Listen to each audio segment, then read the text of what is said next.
let's turn the coin over the other way and talk about the Mexican Grand Prix, should we not? You go first, because we'll go talk about the same thing. No, you describe it, and I'll do the techie analysis bit as always, with my rules and stats. First point of order was quick hop before we go on. Sainz's pass on Verstappen for the lead was absolutely tremendous, and the fact that he had the presence of mind to stay inside track limits as well at turn 2 when he was almost going out and turned back to the right into a left-hand corner to stay in was just really, really good stuff. First knot of the weekend from the Grand Prix was at the start. Why was there no penalty for that from Max? He just sent Carlos Sainz to the car park. He needed his hand stamped. To come back in. He was so far out. To use a Martin Brundle line. And then, of course, the thing happened again between our two championship combatants. He doesn't have to beat the red cars. He just doesn't. He doesn't care about Ferrari. Just let them get on with it. He just needs to hamper the McLaren. And I thought that both penalties were absolutely spot on this week. And if anything, the second one should have been more. Yes, yeah, I agree with you there. Now, okay, do you want the tech analysis bit from me? Right. It was made very clear from the FIA that the rules are in two parts for if you're doing an overtake.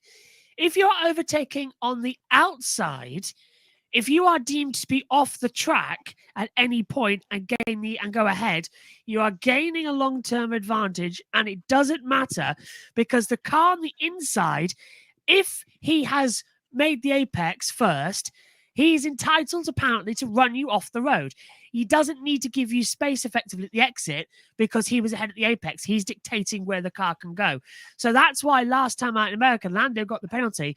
Max, even though Lando was ahead, because he was at overtake on the outside, Max had the inside line into the braking zone. He got the apex first because the way it was, sort of triangled in.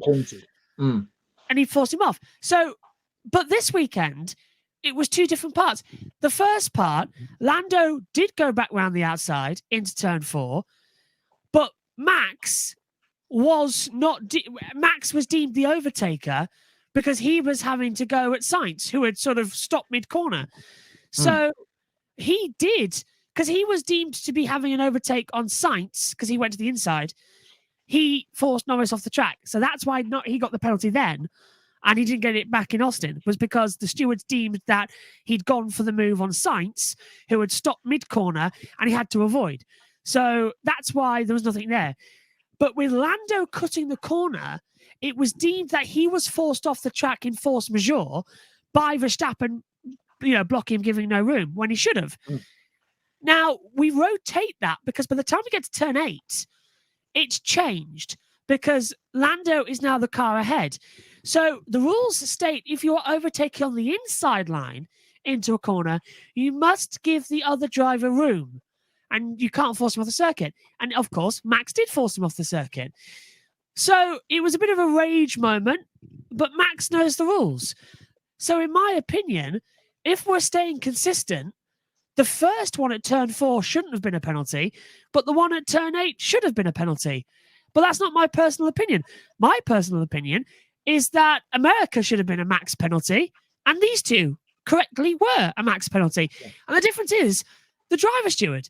Derek Warwick was in COTA. Johnny Herbert was in Mexico. And everybody's saying, oh, yeah, well, Johnny Herbert loves Lewis Hamilton. Johnny Herbert, he hates Max Verstappen and all that. No, Johnny Herbert is a very experienced driver who is more experienced than Derek Warwick, in my opinion. And Johnny knows the position on fair racing.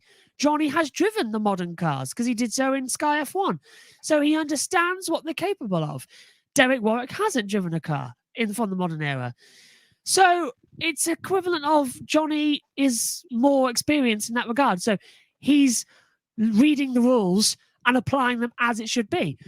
The one thing I've got from all this, Matt, is where is this Geneva system from that should have been checking all this from the stewards? After 2021, they said, we're going to have VAR. And there'll be a computer and a guy back in Geneva at FIA HQ, and that will determine everything. Where is it? It's not that story came out that they were having that, and we've not heard of it since. No. 3 years on. Ryan stood there on that podium looking like a Bond villain and said that they had flogged whatever his name was, Michael, whatever it was. Massey. And Michael Massey, that was it. And that they were having VAR. Where is it? It's all gone. Yeah. It's just, if I could change 3 things about Formula One: 1, permanent driver steward who is an ex-world champion from the modern era. 2, get rid of Mohammed Ben Sulayem. 3, get rid of Stefano Domenicali. That will solve Formula One's problems. 4, imprison Ross Brawn. That was another of my to come knots, is the stewards.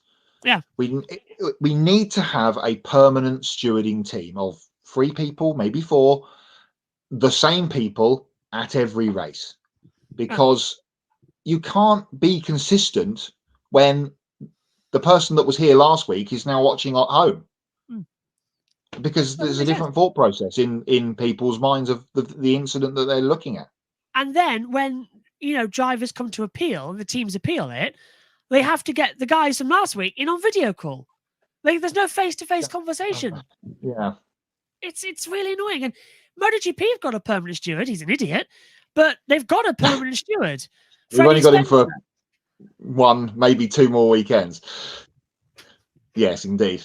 Simon Crowfowl will bring. I'm still recovering, but I'm so happy he's going. So that's a former world champion. But Simon Crowfowl will bring some sense to the MotoGP stewarding position. He's got a brain. Well, indeed. And he's been on a bike fairly more recently than Freddie has. Yeah, there needs to be that needs doing. They need to do something with that for next year. Also, we had the McLaren appeal, didn't we, on the Thursday or Friday, whenever it was, to go back to COTA, and then it got thrown out. I don't know what evidence they thought they'd accrued, but whatever. It was that rule thing that it was Max became the inside overtaker. Right. Okay. Yeah. Then we had Christian on Sunday after the race. As I tweeted on Monday, here's a bloke that looks like he's doing loads of homework when all his mates are wanting him to come out and play, because he had all his paper all over the desk. He looked like me. But when he was asked about the incident, at turn 8, he had nothing to say. Strange that. Max being petulant throughout the race was just Max. When he's not winning, it's all going wrong and the world's ending. Talking of the world ending and the Red Bull thread to this, Sergio Pérez, his home Grand Prix, gets knocked out in Q1, finished last, had a crash with Lawson, which Liam, fair enough. I thought that was great. Great stuff from Liam. Most of the damage to Perez's car came from him running over the back edge of the curb at turn 5. And the finger down the straight. Then Liam giving him the bird, which wasn't shown on the broadcast, but it's on Twitter. Then Liam having to apologise for giving him the bird, and Perez wasn't very happy. And then Sergio Perez's dad retired his own son on Instagram. Have you seen this? No. A picture of Perez with the flag and stuff from, I don't know, it was a long time ago picture. And first race was here. Last race was the Mexican Grand Prix. You've been an honour to watch, etc., etc. I think this was Monday. I saw this doing the rounds. So back to our conversation from a few weeks ago before you were away, which is Perez is going to get to Mexico, maybe Brazil, and given the flick. He's gone off to Brazil, and Danny's in. And why wouldn't you want Danny Rick for Las Vegas? Yeah, because the Americans love Daniel. Have a few weeks at home, Daniel. Keep yourself fit, do some training, etc., etc. Heal because he had an injury. Yeah, true. And we'll see you in the desert at the beginning of November. So that could still happen. All the wranglings of Red Bull's driver lineup for next year is just fascinating now, because Lawson has come in and not just blown the doors off Sonoda for the last couple of weeks, who had another shocker. Was it 3 races in a row at Mexico now for Yuki? He's not even got past the first corner, which is just terrible. Oh, hang on. I've got my stats here. Hang on. I'll undo my notes. And Tsunoda's best finish was 12th in 2023. He was out on lap 1 in 2021, and he was out on lap 51 in 2022. He's only finished once, and he's never scored a point. So that's 3 retirements out of 4 finishes. I was wrong. Thanks, Scott Mitchell, for feeding me a wrong stat on the podcast. They're very good. So yeah, Lawson's blown away Tsunoda for the last couple of weeks.